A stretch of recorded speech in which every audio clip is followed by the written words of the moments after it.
Pot aka Kuku show them where we speak truth to power.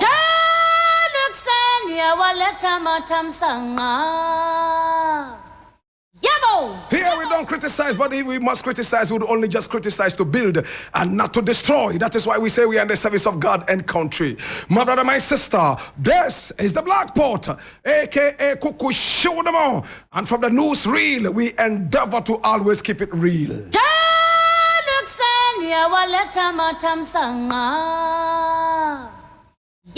Now the very first one I'm looking at today is taken from my own 3news.com, the most authentic source of news online.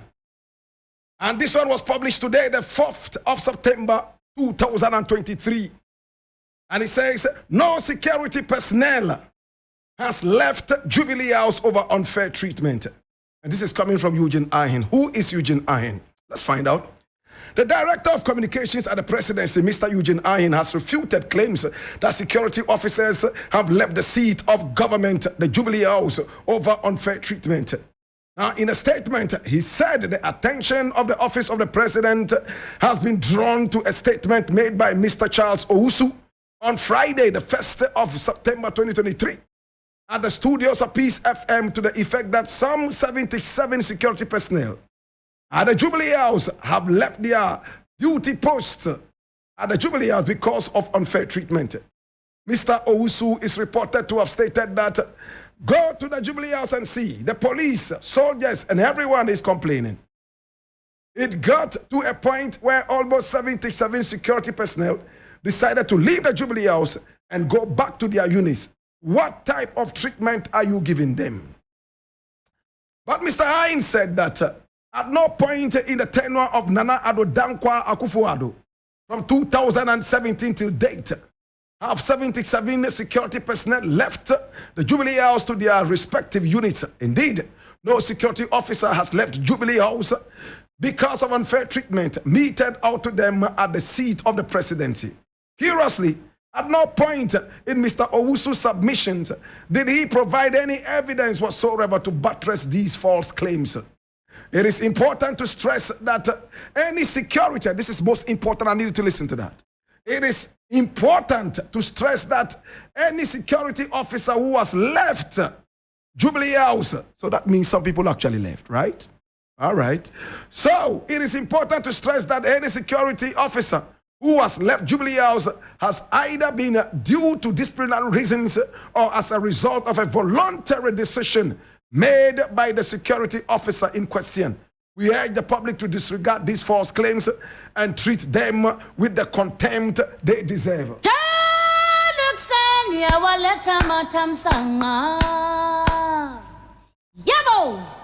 Hear me now, brethren, and listen good. You see, say umami una usi wada.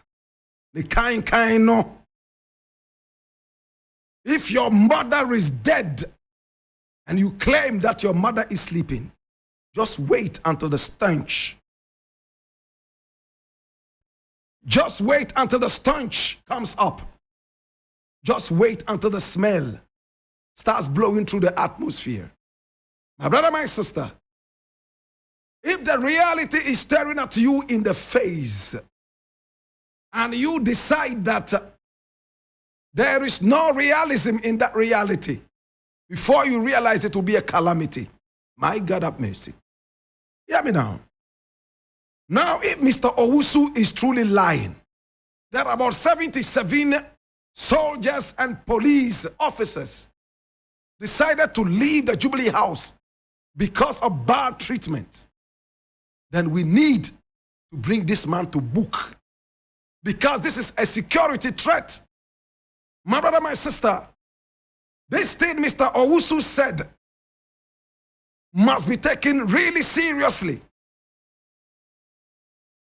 Now, this is going to cause fear and panic. It doesn't matter how much Eugene Ahin speaks. Nobody trusts him anyway. Nobody trusts the president. Now, the Jubilee House has become a cartel of liars. People are coming out from the Jubilee House and they are speaking and spewing lies to the public every now and then. Who doesn't know that this president is a lying president? If you cannot remember any of the lies, remember one district, one factory. Remember, my brother, my sister, the same president telling us so many different things that made us really, really sad. Remember him telling us that, yes, at the end of the day, Cecilia, the power would be exonerated. My brother, my sister, we remember this one just like today. Today, Eugene Ayin says nothing like that is happening. Well, there are coups all over the place. A coup d'etat just happened in Gabon. Cameroon is next on the list. And it's taking too long to happen in Cameroon. I wish that coup in Cameroon would happen right now. There's a dirty dictator in power, my brother, my sister, who has no respect for anybody. A dirty dictator who is so bloodthirsty and so vampirous. How many people have died in Cameroon because of a dirty dictator in that country? If it would take a coup to stop the murderous nature of this vampire. My brother, my sister, so be it. Listen, it happened in Mali. It happened in Burkina Faso. Today, they are getting their freedom. And in Ghana, my brother, my sister, we have told ourselves that we have gone beyond any coup d'etat. We do not want to see it.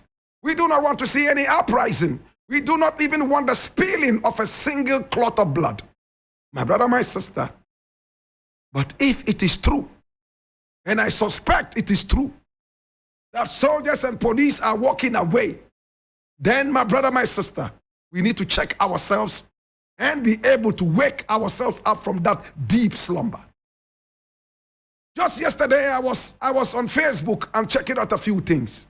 And I saw a man who claimed that he's a soldier man.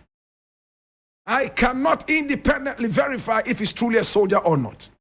But what matters is that he made sense. What did he say? He said that, listen, the true soldiers in Ghana are supposed to be on the streets of Ashaiman and Nima and Tudu. Those people who have their hearts beating for the nation. And not what is known as, what word? My brother, my sister. Those people who have been brought in there because some diplomat is sitting somewhere and pushing them. My brother, my sister, if you check what is happening in our country, then you know for sure that we all need to sit up and tighten our belts. Those who have no belt holes, time now to find belt holes and find some good belts and tighten up your belts. Or else, my brother, my sister, we might be laughing at the wrong side of our mouths. The soldier said, protocol babies. That's the word he used, protocol. How many times haven't we heard that police enlistment is all about who you know? Soldier enlistment is all about who you know. And to make it even worse, today we have a committee sitting, probing the supposed ouster of the IGP, the plot. And we are hearing things. My brother, my sister, COP George Alex Mensah is telling us that the police service in Ghana is divided along political lines. He has agreed that he is a sympathizer of the NPP and he will do everything possible to keep his party in power. This is so disgraceful, so nauseous, and so painful. My brother, my sister. Imagine a policeman who comes out to say that he will do everything possible to keep his party in power. And it's not a corporal. He is a senior police officer. Then we must know that we are in trouble. My brother, my sister, it hurts me that this thing is in the public domain. But I'm also so excited that some of these are coming to light. So we will get to see exactly what is rotting up our security services. Who doesn't know that when you report to the police, you need to pay bribes? Who doesn't know in Ghana that you can drive without a license as long as you can pay the police on the road every time? Give them some bribe. Who doesn't know that the police is so corrupt in Ghana? In fact, we are told it's the most corrupt institution in Ghana. That was why when IGP Dampari came in, the very first thing I asked him to do was to rebrand the Ghana police. How do we rebrand the Ghana police, my brother, my sister? How do we rebrand the Ghana police? It's by changing the name of the Ghana police in terms of its work. How can we do that? We need to give it a good name. We need to be able to educate the policemen and women. We need to be able to instill in them the loyalty and the discipline that the nation deserves, what is known as patriotism. But at the end of the day, my brother, my sister, that is what it is. The police service is divided along political lines, and they are still probing this issue. It is sad, but the whole world has come to see that this is the rot that is happening here. They don't read history. Any country that has its security services divided along political lines, my brother, my sister, is sitting on a time bomb. It happened in several countries in Africa. It looks like we are not taking a cue. You only get promotions when your party is in power.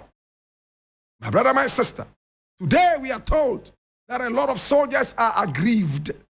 A lot of police people are aggrieved, and they are leaving the seat of government. Who gives the presidency protection? Are they going to bring their men, as said by COP Alex? My brother, my sister, we are all sitting on a time bomb. It's time to wake up, or else we will wake up in early graves.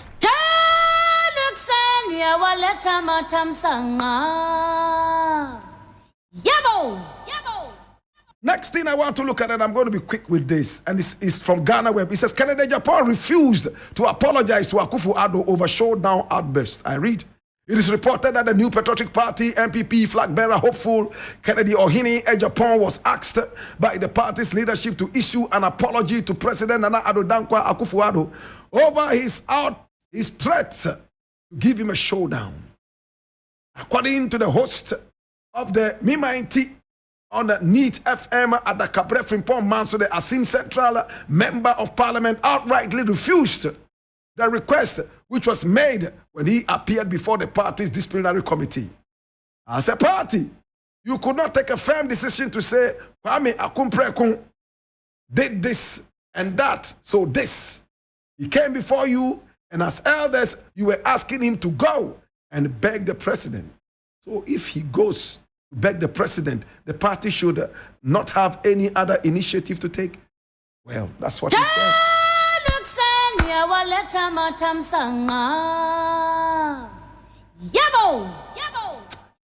My brother, my sister, it's all about the president, you know.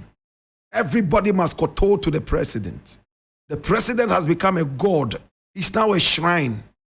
People must go there, bend down, and worship the president.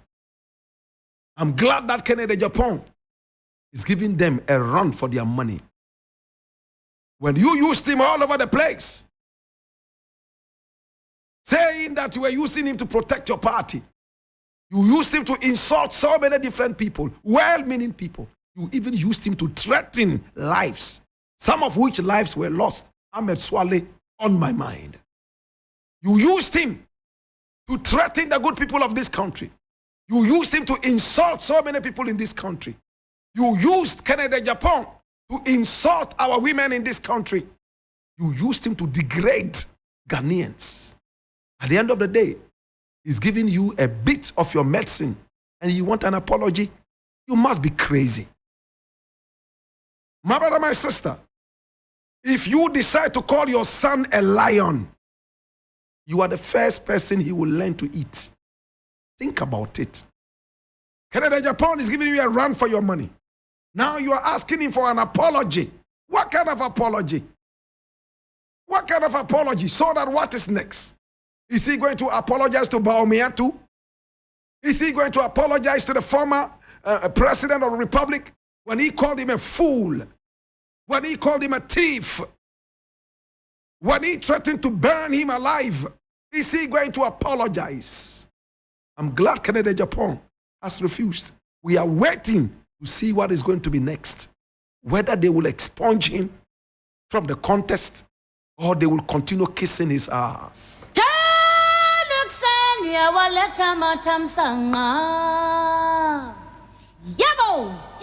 I'm going to look at this one too, truly quickly, and we'll see what we'll do next. And this one I'm reading from Graphic Online. It says, Mahama underscores need for judicial reforms. I read, former President John Dramani Mahama has stressed the need for judicial reforms to restore absolute trust and confidence in the country's judicial system, right? And justice delivery. Mr. Mahama noted that the reforms were necessary due to the diminishing public trust in the judiciary, which must be the backbone of democracy and rule of law in the country. In a virtual address to close the third lawyers conference organized by National Democratic Congress, yes, the National Democratic Congress Lawyers Association at Akosombo in the Eastern Region last Saturday, Mr. Mahama noted that the reforms must not be imposed by the executive arm of government, but with the collaboration of the judiciary. Buttressing his call for the reforms, Mr. Mahama said, all opinion polling and other surveys that have been done showed that the reputation of our judiciary is at its lowest, and we all know what has contributed to this partisanship. There have been low levels of credibility with the judiciary. Our people have always felt that there is monetary influence that influences judgment in both civil and criminal cases. And you remember the Anas expose that led to the dismissal of some judges? He said, Mr. Mahama, who is also the 224 flag bearer of the NDC, observed that the influence of the judiciary had metamorphosed into partisanship, which had manifested in bizarre decisions on politically related cases. But it has gone beyond monetary inducement. Now it's also seen that the judiciary is partisan, and a lot of people feel that justice is not served in many cases, and we bear the brunt of that. I leave it here.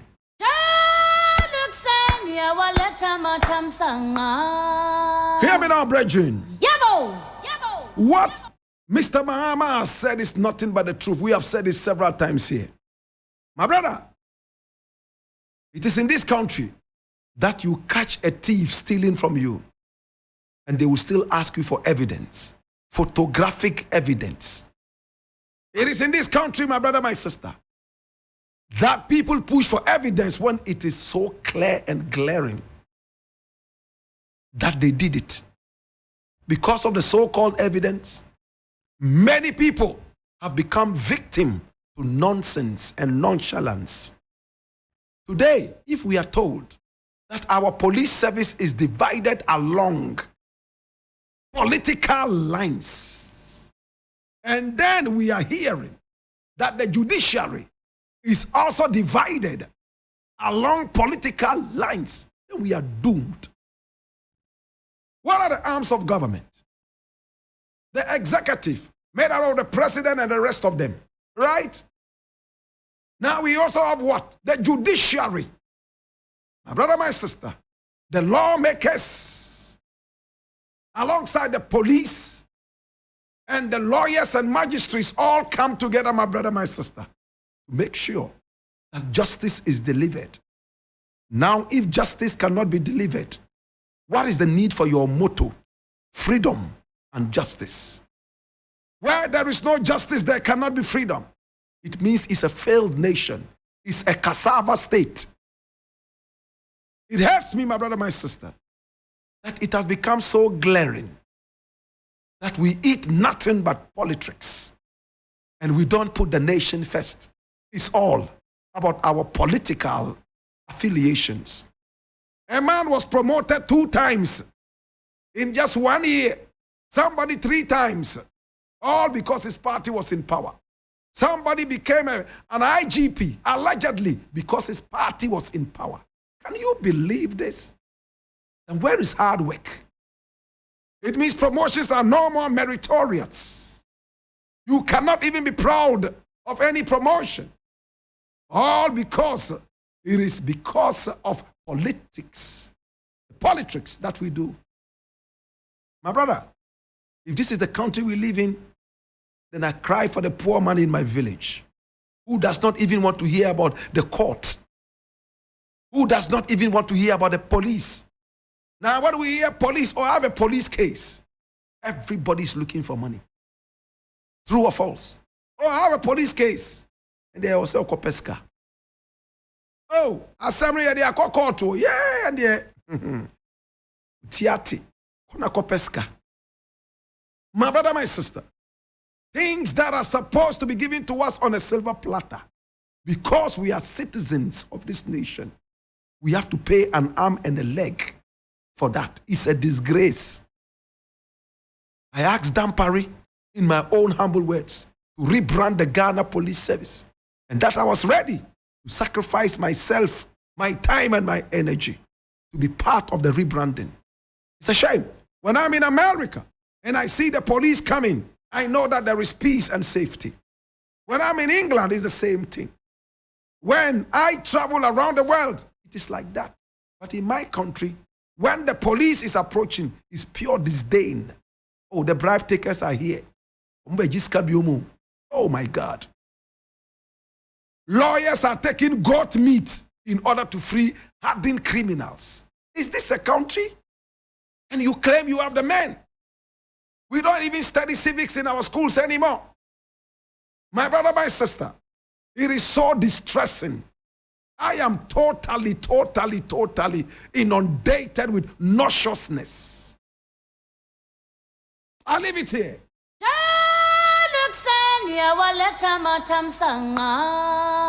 Still talking about loyalty and patriotism. I'm reading this from my Joy Online and it breaks my neck. It says, Paris 2024, Samuel Techi dropped from black bombers for demanding 20,000 American dollars for President Akufo-Addo. And I read, Samuel Techi, who is a boxer, has been dropped from Ghana's amateur boxing team preparing for the Paris 2024 Olympic Games qualifiers after he demanded to be paid 20,000 American dollars promised him by President Nana Akufo-Addo. The 22-year-old ended a 29-year wait for an Olympic medal for Ghana. And when he won bronze in the boxing event at the Tokyo Olympic Games in 2021, he was honored. I truly wonder what this sentence is trying to tell me. I'm going to read it again. The 32-year-old ended a 29-year-old Olympic medal. Okay, I think they are trying to say Olympic medal drought, for Ghana, when he won a bronze in the boxing event at the Tokyo Olympic Games in 2021. After his feat, Nana Akufo-Addo promised that Techi would be given a car, plus 10,000 American dollars in cash, plus a further 20,000 Ghana's dollars to be put in a fund towards his future. According to the president of the Ghana Amateur Boxing Foundation, Bernard Kwate, Techi had demanded all that was promised him to be paid before he participated in the 2024 qualifiers. These and other demands left the GBF with no choice but to drop him. My brother, my sister, 2021, he won a bronze medal, ending a 29-year-old medal drought. The promising president, the promise-loving president, decided to promise him a car plus 10,000 American dollars, and that 20,000 American dollars will be put in a fund for his future. Unfortunately, this report didn't tell us whether he got the car and the first $10,000 or not. But whatever it is, this man is giving the president a rude awakening for his nonchalant and irresponsible promises. This is an irresponsible president, And when I say things like this, I don't look back. I am frustrated by these inefficient people in government. These people who have no hearts, let alone heartbeats. What they have in their chest are stones. Stone-cold vampirous demons in power, sucking the blood of the average Ghanaian. I have no respect for them. Trust me. They know all the verses in the Bible. They quote it right from Genesis all the way go down to Revelation. My brother, yet when it comes to human sacrifice, some of these guys are the first in the line, offering their own mothers and fathers for sacrifice for political power. my mind on Elembele Mugabe, who told us on TV3 right here that politics was so sweet. He could sacrifice his own mother, sell his own mother to gain political power. Such an idiot.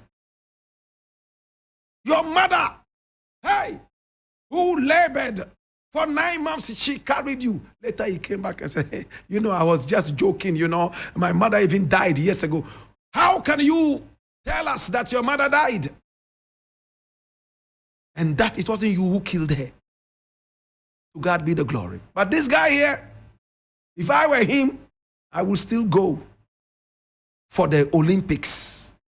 After all, it's all about Ghana and not an irresponsible Lilliput in power. To God be the glory. To God be the glory. Well, my name is Blakk Rasta, and of course, it's time now for the news. Brethren is in the house already. He's taking over from Eric Mawina Egbeta for some time now. Oh, my brother, get close to the microphone. Are you microphone shy today? That's Martin Asiedu Date. Yes, Martin Asiedu Date is my brethren. Yeah. Mr. Asiedu Date. Yes, Rasta. So this guy here says he will not go until they give him